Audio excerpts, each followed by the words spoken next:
안녕하세요. 오늘도 사연 살롱을 찾아주셔서 감사합니다. 저는 지방에 사는 30대 여성입니다. 요새 독감이 유행이라던데 다들 몸은 어떠신가요? 저도 최근 임신 준비를 하면서 몸 관리 중인데 며칠 전 몸이 으슬으슬해서 걱정이 이만저만이 아니었어요. 그런데 얼마 전 시원한 복수를 하고 나니 몸이 개운하더라고요. 몸살은 온데간데 사라지고 몸은 가뿐하고요. 역시 요즘 몸이 으슬으슬하던 건 계절이나 유행하는 독감 때문이 아니라 제 개인적인 스트레스 때문이었어요. 왜 스트레스가 만병의 근원이라잖아요. 스트레스를 최대한 안 받으려고 하는 게 인삼이나 홍삼을 먹는 것보다 몸에 좋은 일인 것 같다는 생각이 새삼 들었어요. 그러니까 여러분들도 항상 스트레스에 유의하세요. 그리고 제가 오래 가지고 살았던 스트레스는 저희 엄마가 해결해 주셨어요.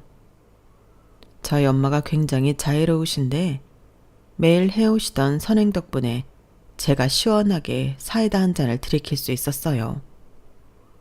무슨 이야기인지 궁금하시죠? 먼저 제 이야기를 좀 할게요. 저는 지방의 한 도시에서 태어나 이곳에서 자라고 공부했어요. 그리고 이곳에서 가장 좋은 대학교를 다녔고 대학교를 졸업하기도 전에 한 식품회사에 취직해 일을 했었죠. 그런데 일이 적성에 맞지 않았어요. 사람들과의 관계도 힘들었고요. 그래서 고민하다가 퇴사하고 공장에서도 일해보고요. 카페 아르바이트도 하다가 지금은 3층짜리 규모가 큰 한의원 원무과에서 일하고 있어요. 지금 다니는 한의원에서 일한 지는 2년이 되어 가네요. 원무과 일도 적응이 되어서 익숙해졌고 한의원 원장님도 좋고 직원들도 제가 간호사 문화는 잘 몰라서 어려울 때도 있지만 또래가 많아서 나름 쉬는 시간에 커피도 같이 마시면서 즐겁게 일하고 있어요. 저는 지금 제가 일하는 곳에 대해 불만은 없어요. 생각해보면 식품회사에 다녔던 때는 많이 어렸던 것 같아요. 업무에 대해 처리하는 게 아니라 이해하려고 했으니까요. 이해가 되지 않는 업무는 좀처럼 해내지 못했죠. 하지만 사실 제가 이해하는 게 얼마나 중요하겠어요?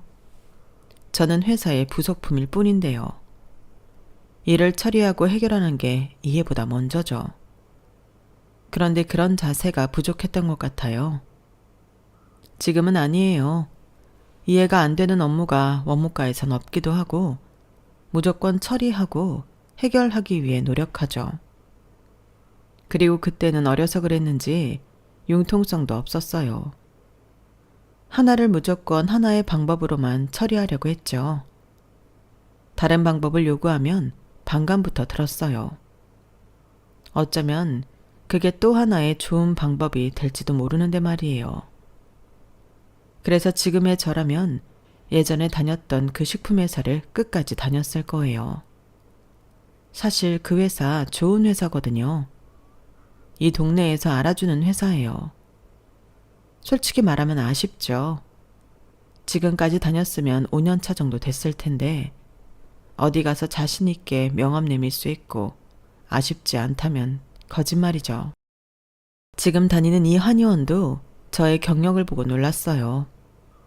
그 좋은 회사에 다니다 여러 군데 이직한 것도 놀라운데 여기를 선택한 이유가 뭐냐면서요. 그 말을 듣고 저는 제가 한 선택이 잘못되었나 싶기도 했어요. 면접을 보던 그 자리에서 말이에요. 그래서 얼버무리며 대답했던 것 같은데 한의원은 저를 선택해줬어요.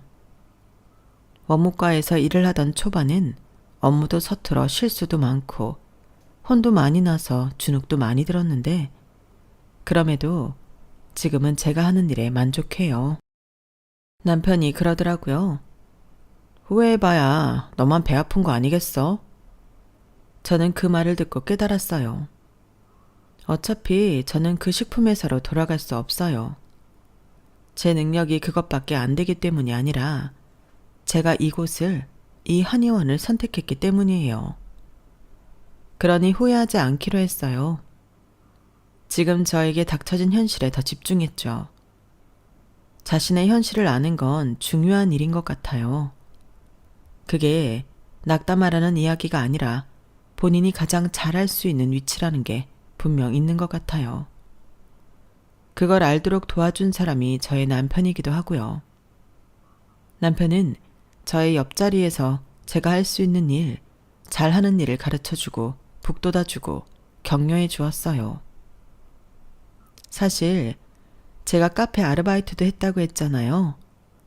그때 취업 준비생일 때 남편을 만나 연애를 하고 결혼도 했거든요. 제가 아르바이트를 한 카페는 화학공업단지에서 가까운 위치에 있었어요. 그래서 연수원들이 공업단지 근로자들이 자주 왔었죠. 오시는 분들은 매일 오셔서 얼굴도 외울 수 있을 정도였어요. 그 중에 한 명이 연구원이었던 저희 남편이었고요. 저희 남편은 매일 와서 라떼를 주문하는데 늘 두유로 주문했어요. 매일 왔으니 얼굴을 보면 인사만 하고 드시던 거 드릴게요 했어요. 그런데 어느 날엔 저한테 묻는 거예요. 오늘 뭐 드시고 싶냐고 추천해 달라고요. 그래서 그때 날이 추운 겨울이었거든요. 저는 따뜻한 우롱차를 추천해 줬어요. 그러자 남편은 두유로 만든 카페 라떼에 따뜻한 우롱차를 주문하더라고요. 그리고 제가 카페 라떼와 우롱차를 만들어주자 우롱차는 저보고 마시라고 하더라고요. 능숙하게 말하지도 않았어요. 서툴게 우롱차를 저한테 건네더라고요. 저는 남편이 나가고 웃으며 우롱차를 마셨어요. 그 따뜻한 맛을 아직도 잊지 못해요. 그렇게 저희는 연애를 시작했고 남편은 연애한 지 2년이 되었을 때 저에게 프로포즈를 했어요. 프로포즈를 할 것 같았는데 왜냐하면 매일 만나던 남편이 자주 어디를 가봐야 한다면서 약속을 미뤘거든요. 그래서 저는 불안했어요. 그때까지 저는 여전히 카페 아르바이트생이었으니까요. 그때 저는 꽤나 불안정했어요. 계속 취업의 문을 두드리고 있었지만 그 문은 저에게 쉽게 열리지 않았죠. 뭐가 부족한 걸까 매일 생각했어요. 그러면서 이대로 카페 아르바이트생으로 머무르는 건 아닐까? 혹은 이대로 결혼을 하고 고학력자의 주부가 되는 건 아닐까 하면서 말이에요.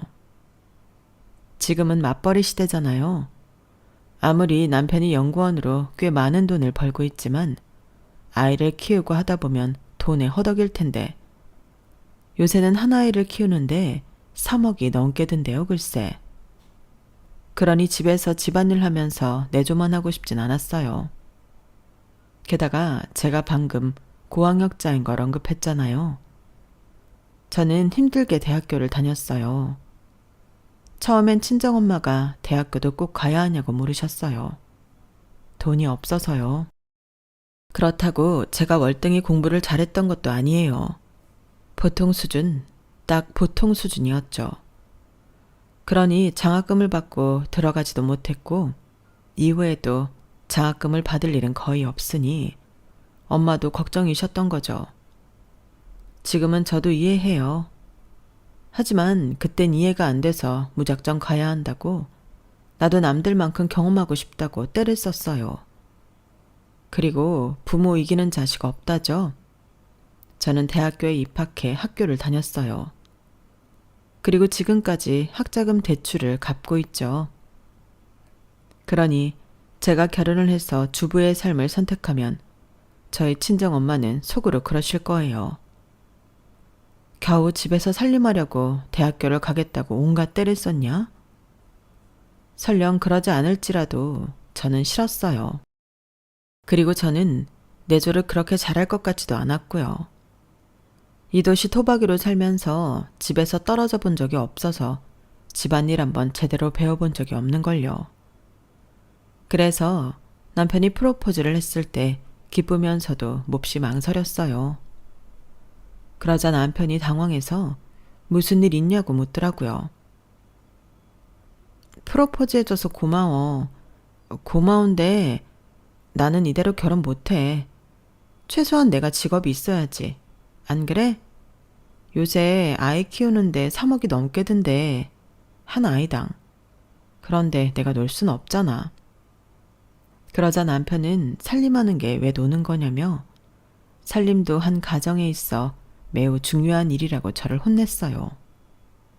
그러면서 자기는 제가 직장을 구할 때까지 기다려줄 수 있다고, 그리고 제가 직장을 구할 것을 믿어 의심치 않는다고 말하더라고요.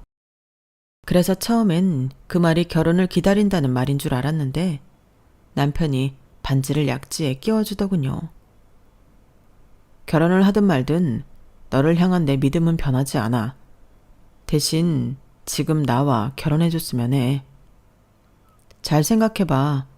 우리가 결혼을 하면 일단 생활적으로 안정될 거고, 그럼 네가 발등에 불 떨어진 것처럼 일을 구하지 않아도 될 것 아니야.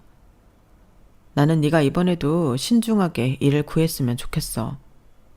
그리고 내가 거기에 도움이 되고 싶고, 난 널 믿어 의심치 않아. 남편의 그 말에 저는 결혼을 승낙했어요. 그리고 결혼 준비를 했죠. 저는 결혼 준비를 하면서 놀란 점이 몇 가지 있었어요.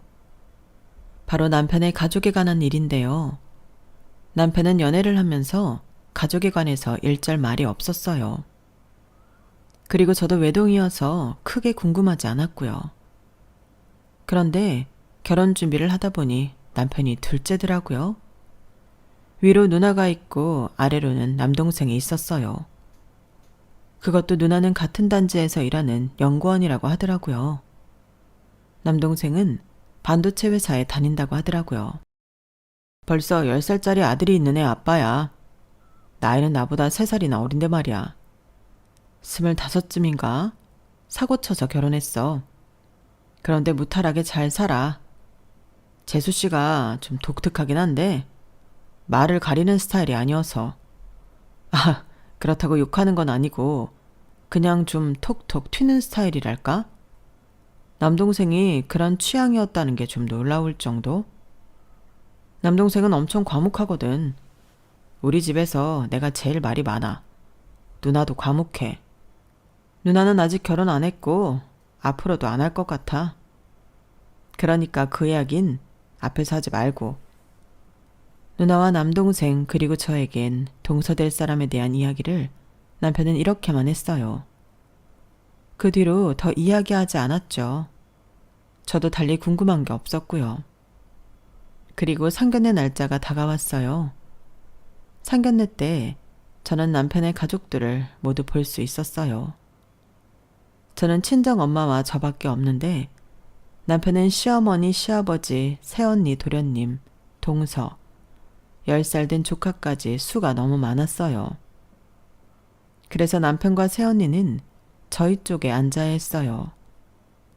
그런데 그 모습을 동서가 보더니 그렇게 한 가족 같네요 하는 거예요. 그 말에 시어머니는 기분이 상하신 것 같았어요.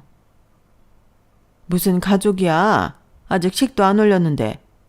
옛말에 식 올리기 전엔 아무도 모른다고 했어. 별소리를 다 한다. 시어머니의 그 말씀에 저희는 어색하게 하하 웃었어요. 그리고 지금이라도 더 넓은 자리로 바꿔야 하지 않냐고 남편에게 물었죠. 남편은 괜찮다고 말하며 제 옆에 꿋꿋이 앉아있더라고요. 내심 고마웠어요. 남편의 형제들은 참 많이 닮았더라고요. 이목구비부터 풍기는 분위기까지 닮아서 누가 봐도 남매인 것 같더라고요. 그런 게 외동인 저한테는 참 부러워 보였어요. 그리고 시아버지는 꽤나 젠틀하셨어요. 시어머니의 의자도 빼주시고 물도 나누어 주시고 그 시대 남성이 풍기는 권위적인 분위기를 풍기진 않으셨어요. 물론 남매와 마찬가지로 과묵했지만요.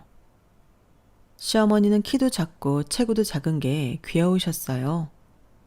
동서는 이목구비가 화려하게 생겼더라고요. 그래서인지 조카도 예쁘게 생겼더군요. 식사가 나오고 남편은 저희가 어떻게 만났고 얼마나 만났는지, 어떤 마음으로 결혼을 준비하고 있는지 설명했어요. 저는 그 설명을 듣고 시댁에선 저에 대해 정말 아무것도 모르고 있다는 걸 알았죠. 그러면서 남편은 올해가 가기 전에는 결혼식을 올리고 싶다고 말했어요. 그래서 저희 친정엄마가 좋은 날짜를 잡아보겠다고 말했어요. 저희 엄마가 자주 가는 점집이 있거든요. 그러자 동서가 하하 웃었어요. 사주요? 어머, 요새 누가 그런 걸 믿어요? 참 고리타분하시다. 날짜 보기도 전에 거기서 궁합 안 맞다고 하면 결혼 말리시라고요? 저희 엄마는 뻔히 당황한 게 보였어요. 그러자 동서는 다시 웃었어요. 아니 뭐 그런 거 믿는 사람들을 비하하는 건 아니에요. 시대가 시대라는 거죠. 그러면서 천연덕스럽게 식사를 하더라고요. 그리고 동서는 뭐가 그렇게 궁금한지 저한테 이것저것 묻는 거예요. 제가 들은 게 하나도 없어서 그런데 혹시 몇 살이세요? 아주버님이랑 같이 있으니까 꽤 어려 보이는데. 네? 28이요? 그럼 몇 살 차이야? 6살 차이? 그러면 저보다 2살이나 어리네요? 헐, 대박. 그런데 제가 형님이라고 불러야 하는 거죠? 어머니, 이게 맞아요? 아주버님이 잘못했네. 족보 꼬이게 이게 뭐예요? 오빠, 들었어? 나보다 무려 2살이나 어리대. 나 자존심 상해. 그 말을 듣고 저는 대체 뭐가 자존심이 상하다는 건지 알 수가 없었어요. 호칭은 그저 호칭일 뿐이잖아요. 그러면서 동서는 차라리 이름으로 부르자고 말하는 거예요. 자존심이 상하다는 말이 농담이 아니었나 봐요. 그런데 시아버지도 시어머니도 제재를 안 하시더라고요. 그래서 저희 엄마가 호칭은 호칭이지 않냐고 동서를 어르고 달래듯이 말했어요. 그리고 저희 남편도 그런 비슷한 말을 했고요. 그러자 동서가 뭐라고 했는지 아세요?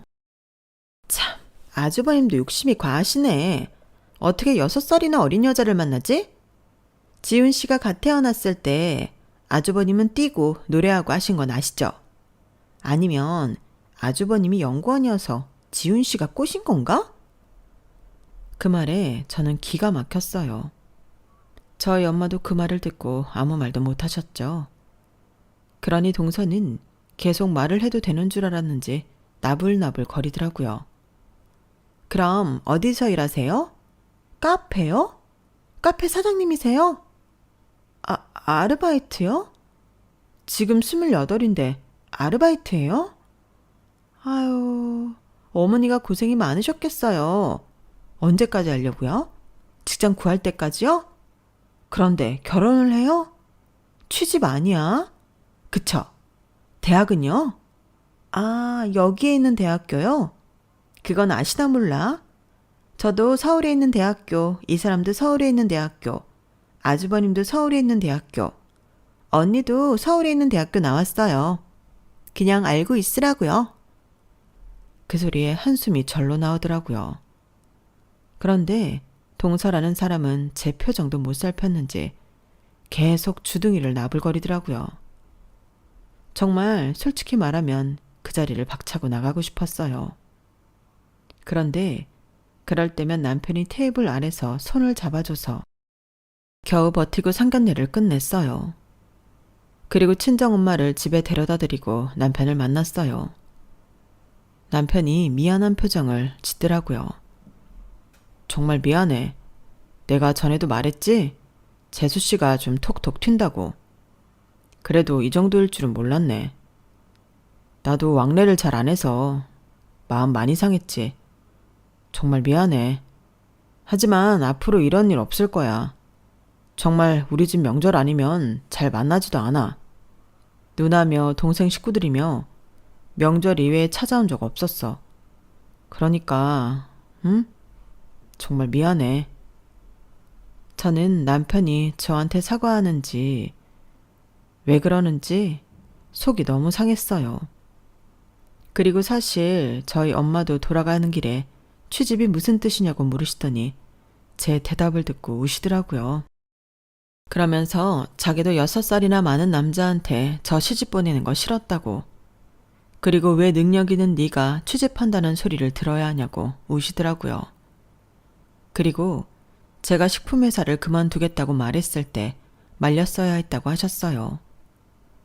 그런 말을 들으니 저를 부정당한 기분이 들기도 하고, 아무리 남편의 사과를 들어도 이런 집안과 결혼을 해야 하나 싶기도 했어요. 제가 그렇게 말하자 남편은 무릎을 꿇고 싹싹 빌었어요. 정말 앞으로 그럴 일 없을 거야.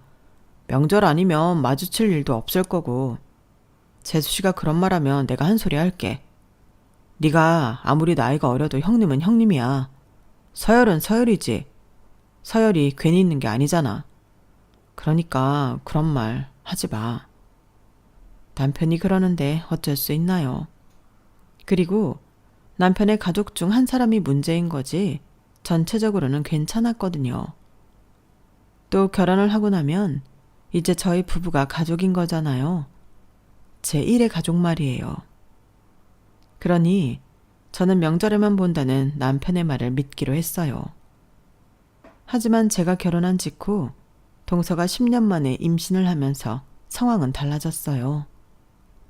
동서는 임신을 하고 육아휴직을 했어요. 그것까진 알겠어요. 10년 만에 가진 아이니까 얼마나 소중하겠어요. 하지만 제가 이해하지 못하는 건 왜 제가 일하는 카페에 매일 출근 도장을 찍느냐는 거예요. 정말 동서는 매일같이 제가 일하는 카페에 왔어요. 와서 매일 다른 메뉴를 시키고 빵도 시키고, 그리고 그걸 계산하게 했어요. 조카가 먹는 건데 아깝냐면서요. 그러면서 카운터 앞에 자리를 잡고 앉아 저를 감시했어요. 그리고 있는 이야기 없는 이야기를 시댁에 다 갖다 바쳤죠. 제가 이걸 어떻게 알게 되었냐고요? 사실 제가 일하는 카페는 제 또래인 사장님이 운영하고 있어요. 그리고 저는 그 사장님과 단둘이 일을 하고요. 그런데 동서가 제가 그 사장님과 바람을 피운다고 시댁에 말했더라고요. 어느 날 시어머니가 저에게 전화를 해서 무턱대고 화를 냈어요. 너 어디냐? 지금 일하고 있다고? 너 아주 잘됐다. 너 지금 일한다는 카페 당장 그만둬라.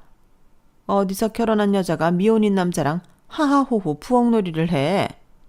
아주 들어보니 가관이더라. 서로 웃고 떠들고. 그 좁은 부엌에서 대체 무슨 짓거리를 하는 거야? 네가 그러고도 무사할 줄 알아? 당장 그만두지 않으면 인정한 거라고 생각하고 내가 너 고소할 줄 알아. 저는 제가 시어머니에게 그런 말을 들을 줄은 몰랐어요. 체구가 작고 귀여워 보이던 시어머니가 그런 말을 할 줄 아는 사람인지도 몰랐고, 제가 그런 말을 들을 정도로 잘못한 거란 생각도 못했죠. 물론 오해였어요. 저와 사장님은 절대 그런 사이가 아니었어요. 저희는 일하면서 사장님과 사적인 대화도 하지 않았죠.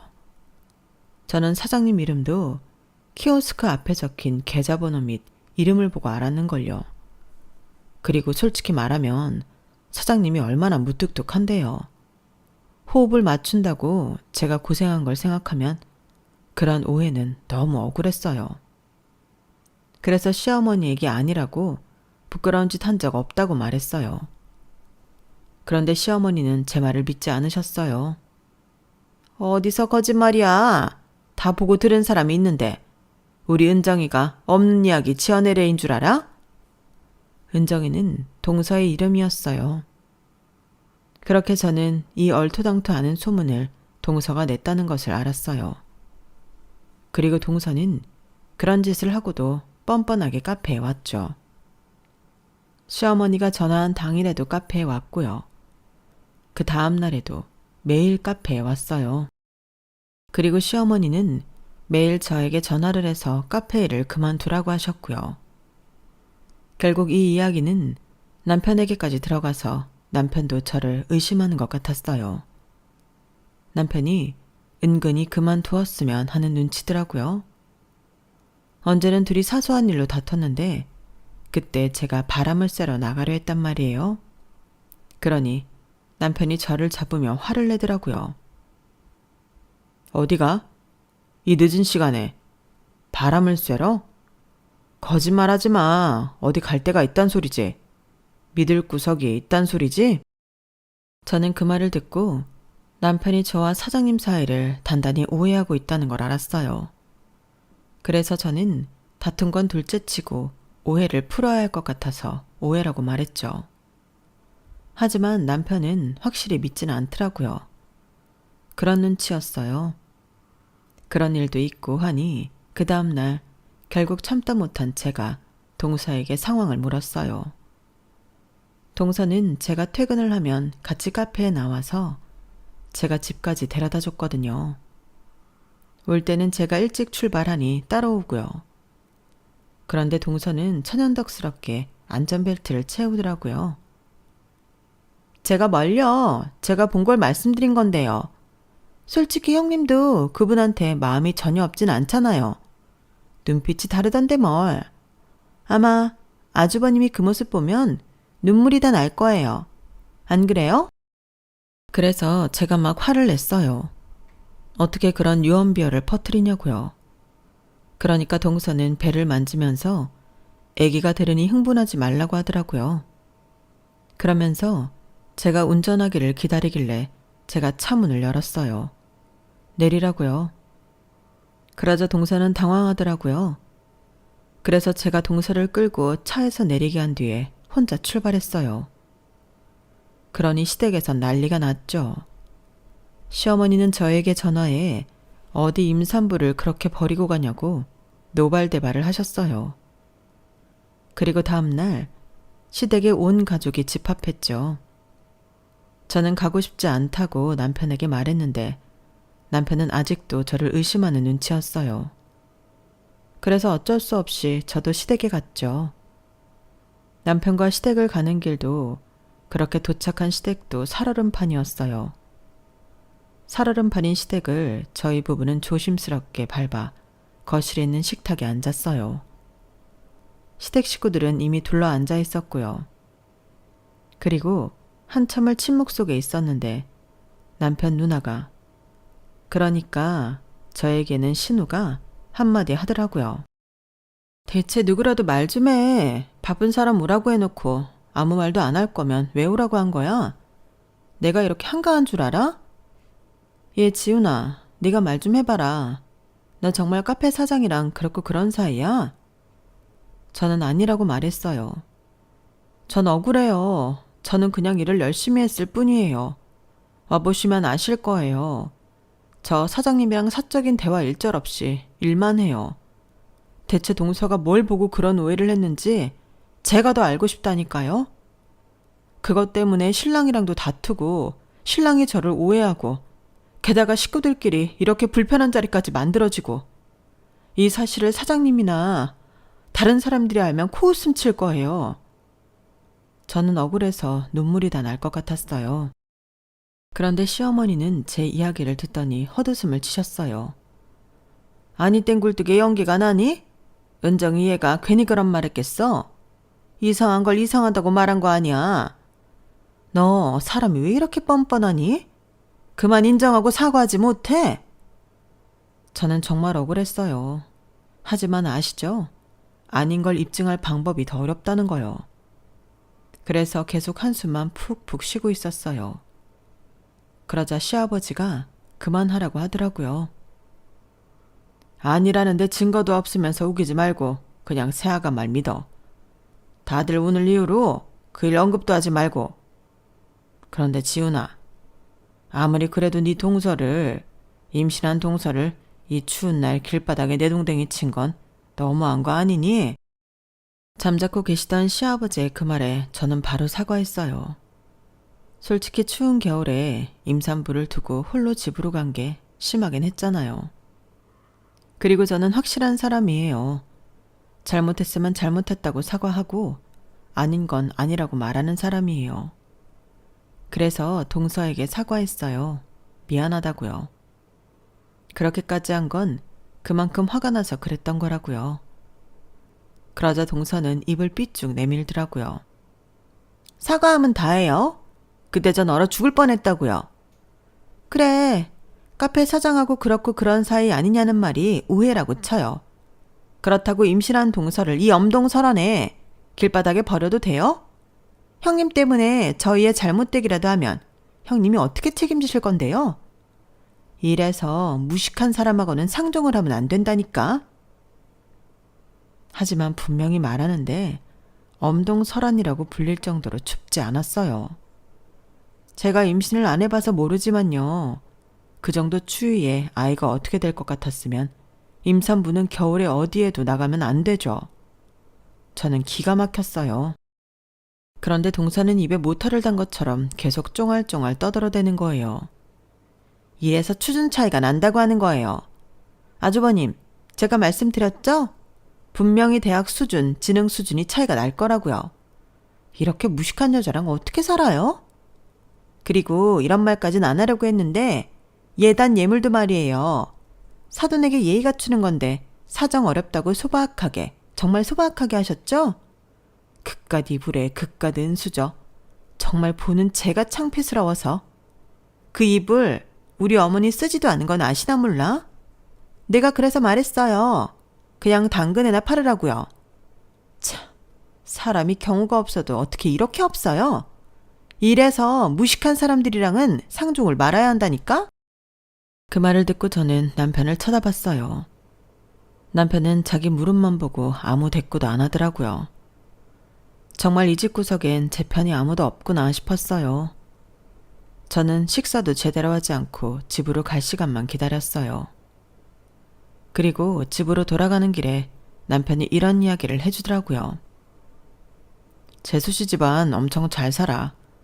그래서 엄마가 처음엔 애 지우라고 도시락까지 싸들고 말리다가 그만뒀지. 그 덕에 엄마 아빠 지금 매달 재수 씨한테 따로 용돈 받아. 그게 무슨 뜻인지 알지? 네, 저는 무슨 뜻인지 알았어요. 저는 쥐뿔도 없는 집안의 딸이라서 이런 대접 받는 거고, 동서는 잘 사는 집안 딸이라서 어화둥둥 예쁨 받는 거고요. 투자한 만큼 가치가 나는 거지. 저도 남편도 그 말에 동의를 하는데 그 말은 저를 더 화나게 할 뿐이었어요. 하지만 한편으로는 돈 때문에 무조건적으로 동서의 편을 들어야 하는 시부모님이 안쓰러워 보였어요. 그래서 저는 그 사건 이후로 시댁에서 동서와 트러블이 없게끔 노력했어요. 제가 없는 돈을 드릴 수는 없으니까요. 그거라도 한 거죠. 그리고 저는 한의원 원무과에 합격해 일을 앞두고 있었어요. 남편이 신이 나서 시댁에도 말했어요. 그래서 시댁 식구들 저희 친정 엄마가 모여 식사를 했죠. 그때 동서와 도련님은 없었어요. 아기가 곧 나올 것 같다며 병원에 있었죠. 그런데 불행하게도 제 취업 축하 케이크 촛불에 불을 붙이려는 순간 시어머니에게 전화가 왔어요. 도련님이었고 아이가 나왔다는 소식이었어요. 그 소식을 시어머니가 전하자마자 모두들 일어나 산부인과로 향했죠. 어쩔 수 없는 일이었지만 제 취업 축가는 수증기처럼 증발해 사라지고 산부인과로 가는 차 안에서부터 아이를 보고 나온 뒤에도 모두들 동서 이야기만 하는 것이 서운하긴 하더라고요. 그걸 알아차린 건지 엄마가 제 손을 꼭 잡았어요. 저는 겨우 마음을 진정시킬 수 있었어요. 그리고 다음날 친정엄마가 시간을 빼 저희 집으로 왔어요. 무슨 일인가 싶어서 문을 여니까 반찬을 바리바리 싸들고 오셨더라고요. 이게 뭐냐고 물으니 아이 낳은 거 뻔히 다 알고 봤는데 모르는 척 넘어가기 그래서 동서를 위해 반찬을 좀 만들었대요. 저는 동서가 까탈스럽게 굴지 않을까 걱정했는데 가져다 주니 잘 먹더라고요. 물론 더 가져다 달라는 염치 없는 말도 있지 않았죠. 그래도 엄마에게 말하니 엄마가 좋아하며 반찬을 몇 가지 더 해주셨어요. 그리고 제가 그걸 동서에게 가져다 주고 그걸 몇 번을 했네요. 아니, 동서가 육아휴직을 끝내고 복직하고 나서도 동서는 저희 엄마 반찬을 가져다 달라고 말했어요. 그러더니 언제는 동서의 이름으로 부재중 전화가 2통이나 와 있더라고요. 일을 마치고 전화를 해보니 상기된 목소리로 동서가 그러는 거예요. 어머 형님, 왜 전화를 이제 받아요? 제가 엄청난 빅 뉴스를 알았다니까요. 내가 괜히 입에 맞았던 게 아니라니까. 아니, 저희 회사 잘 나가는 식품회사라서 그런지 구내식당 음식 엄청 괜찮거든요. 다들 그래서 질린 사람 아니면 나가서 잘 안 먹어요. 그건 저도 알고 있었어요.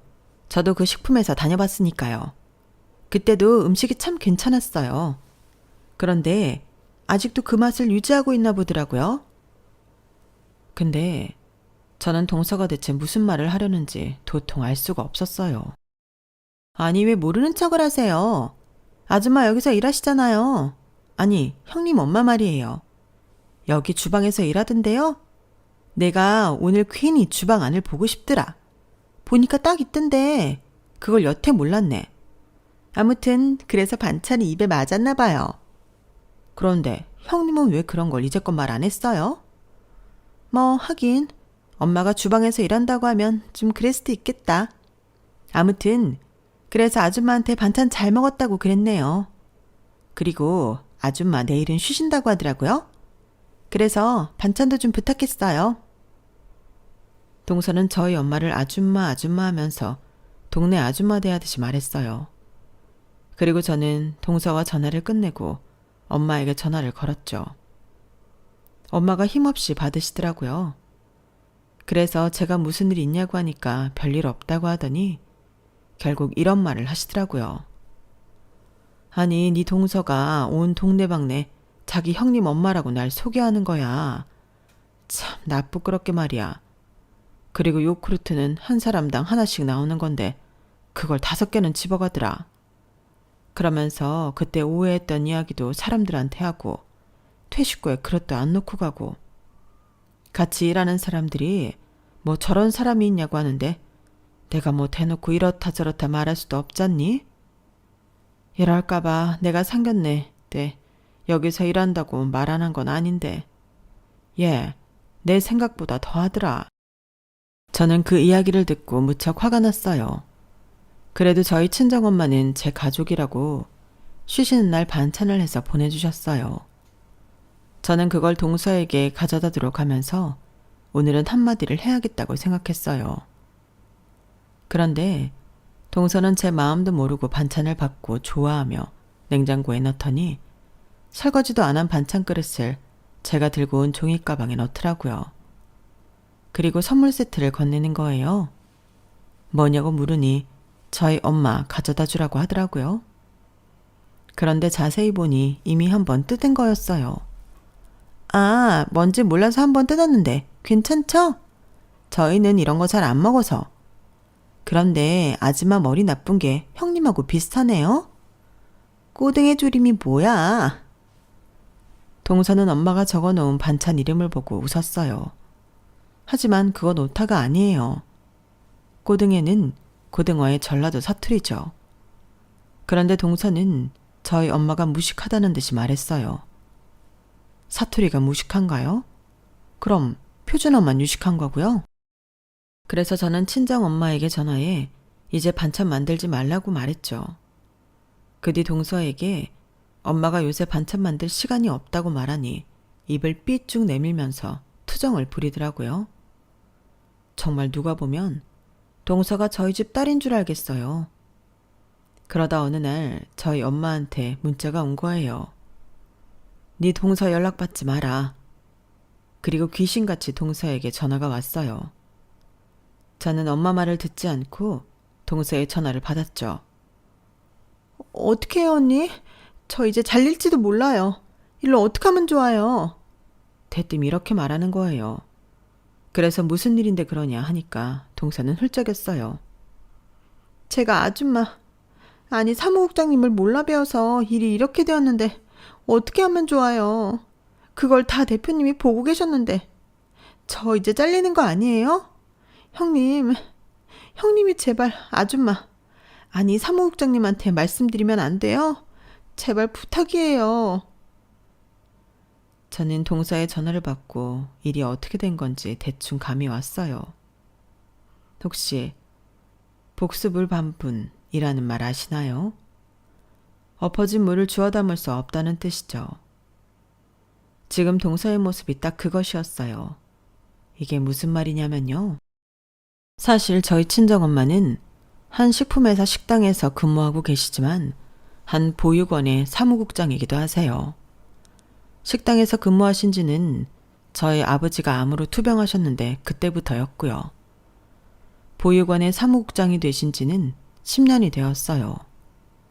10년 전에 무슨 일이 있었길래 저희 엄마가 한 보육원의 사무국장이 되었는지 말씀드리기 전에 간단하게 저희 부모님 이야기를 할게요.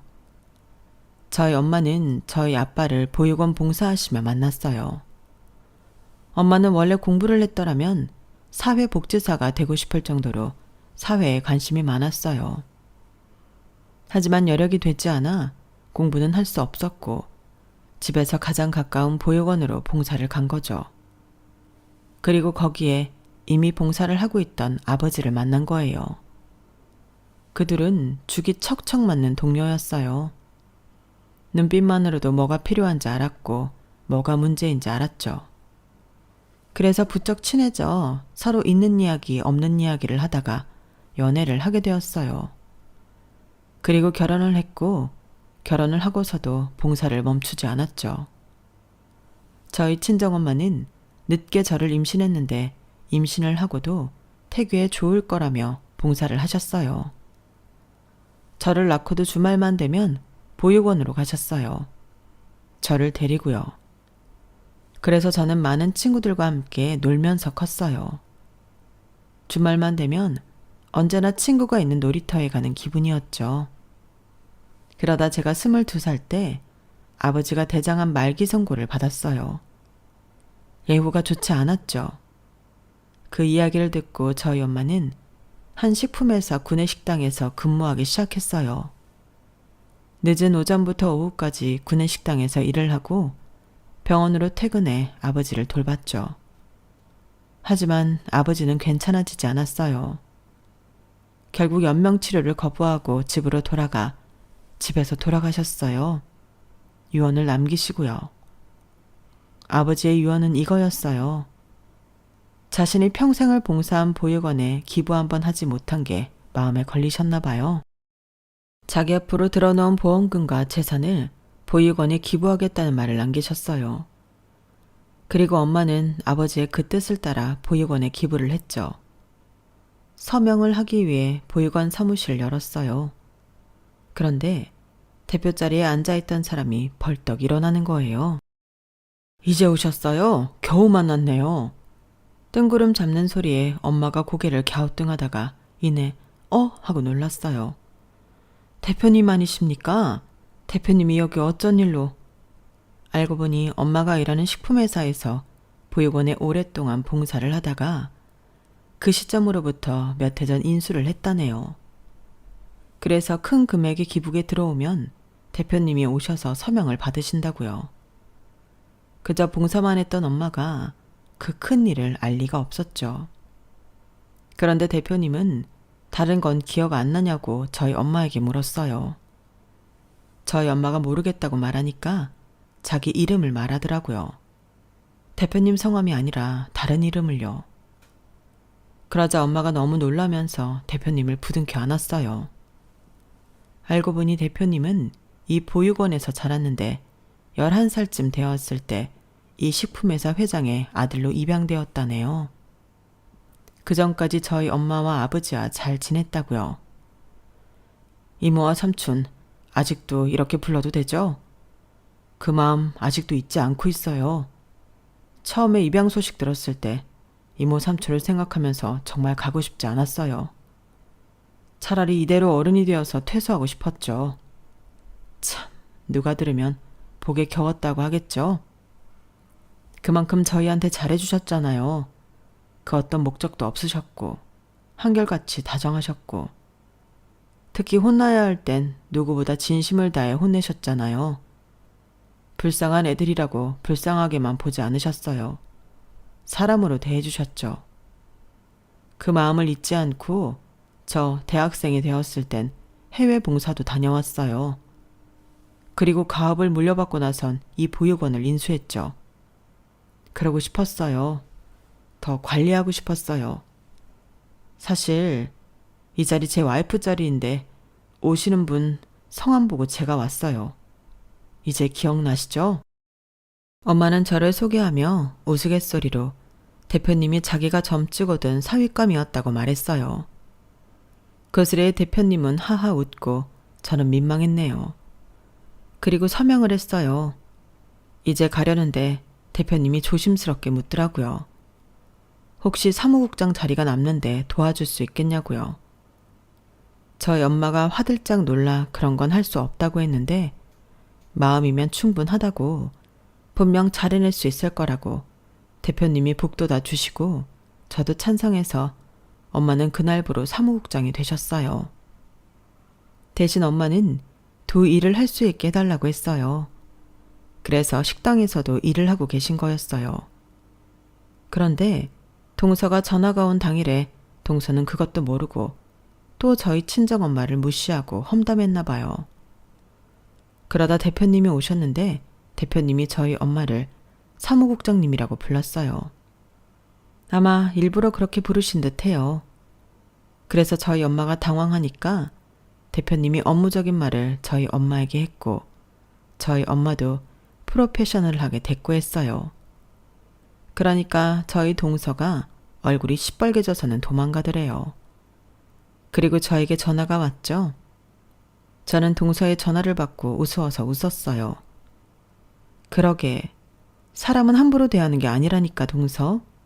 이제 알겠어? 세상에 안 귀한 사람은 없어. 그리고 내가 하나 알려줄까? 복습을 반분이라는 말이 있어. 따라해봐. 엎어진 물은 어떻게 할 수 없다는 말이야. 그러니까 이렇게 나한테 전화해서 울고불고 해도 내가 해줄 수 있는 게 없다고. 네가 한 일이니까. 그러니까 이만 끊을게. 그리고 저는 너무 통쾌했어요. 정말 저희 엄마의 선행이 낳은 사이다였어요. 그리고 저희 엄마는 제 남편을 불렀어요. 제가 저희 엄마한테 하소연을 좀 했거든요. 제가 그런 수모를 당하는 동안 가만히 있는 것도 모자라 휘둘렸다고요. 그래서 저희 엄마가 한 소리를 했죠. 그렇게 지훈이를 믿지 못하면 당장 이혼해. 부부가 사는데 가장 중요한 게 신뢰야, 신뢰. 그런데 가당치도 않는 말을 듣고도 그래도 믿어? 자네가 가서 확인해 봤나? 가서 지훈이랑 사장이 무슨 짓을 하는지 두 눈으로 똑똑히 봤어? 그런데 어디서 그 얼토당토한 찌내기를 믿고 의심을 해? 그리고 나는 다시는 우리 지훈이가 시댁에 안 갔으면 하는데 자네는 어떻게 생각하나? 아니, 이제 내가 사무국장인 걸 알았으니 달라지려나? 그런데 설령 그렇다고 해도 나는 신뢰. 그런 사람과는 싫다 이거야. 그러자 남편은 고개를 푹 숙이며 다시 한번 기회를 달라고 하더라고요. 다시는 저에게 이런 일이 없게끔 만들겠다고요. 그리고 이제부턴 자기도 보육원 봉사를 하면서 처갓집에 가까워지기 위해 노력하겠다고 했어요. 그리고 실제로 그 주 주말에 보육원 봉사를 했고요. 그리고 동서는 그 사건이 있고 얼마 되지 않아서 퇴사했다고 하더라고요. 그것도 그럴 것이 제 동기에게 물어봐도 엄마에게 물어도 소문이 다 났대요. 대화라진 사람이라고요.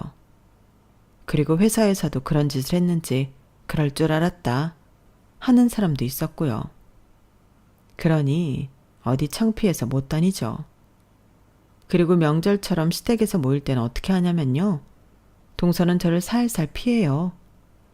아무리 자기가 잘 산다고 해도 좋은 일 하면서 돈 잘 버는 사람이랑 비교할 수가 있나요? 그래서 알아서 깁니다. 그리고 원래 동서의 그런 모습을 보면 저에게 한 소리 하실 법한 시어머니는 동서에게 무슨 말이라도 들었는지 찍소리도 못하고요. 그렇게 시댁에서의 판이 뒤집어졌어요. 그제까지 저를 고생시켰던 몸살도 낫고 아주 마음이 가벼워요. 여기까지가 제 사연입니다. 여러분도 제 시원한 사연 들으셨으니 마음 시원한 하루 보내세요.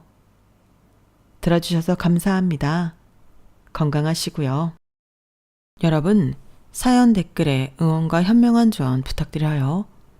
좋아요와 구독은 저에게 큰 힘이 됩니다. 오늘도 좋은 일 가득하세요.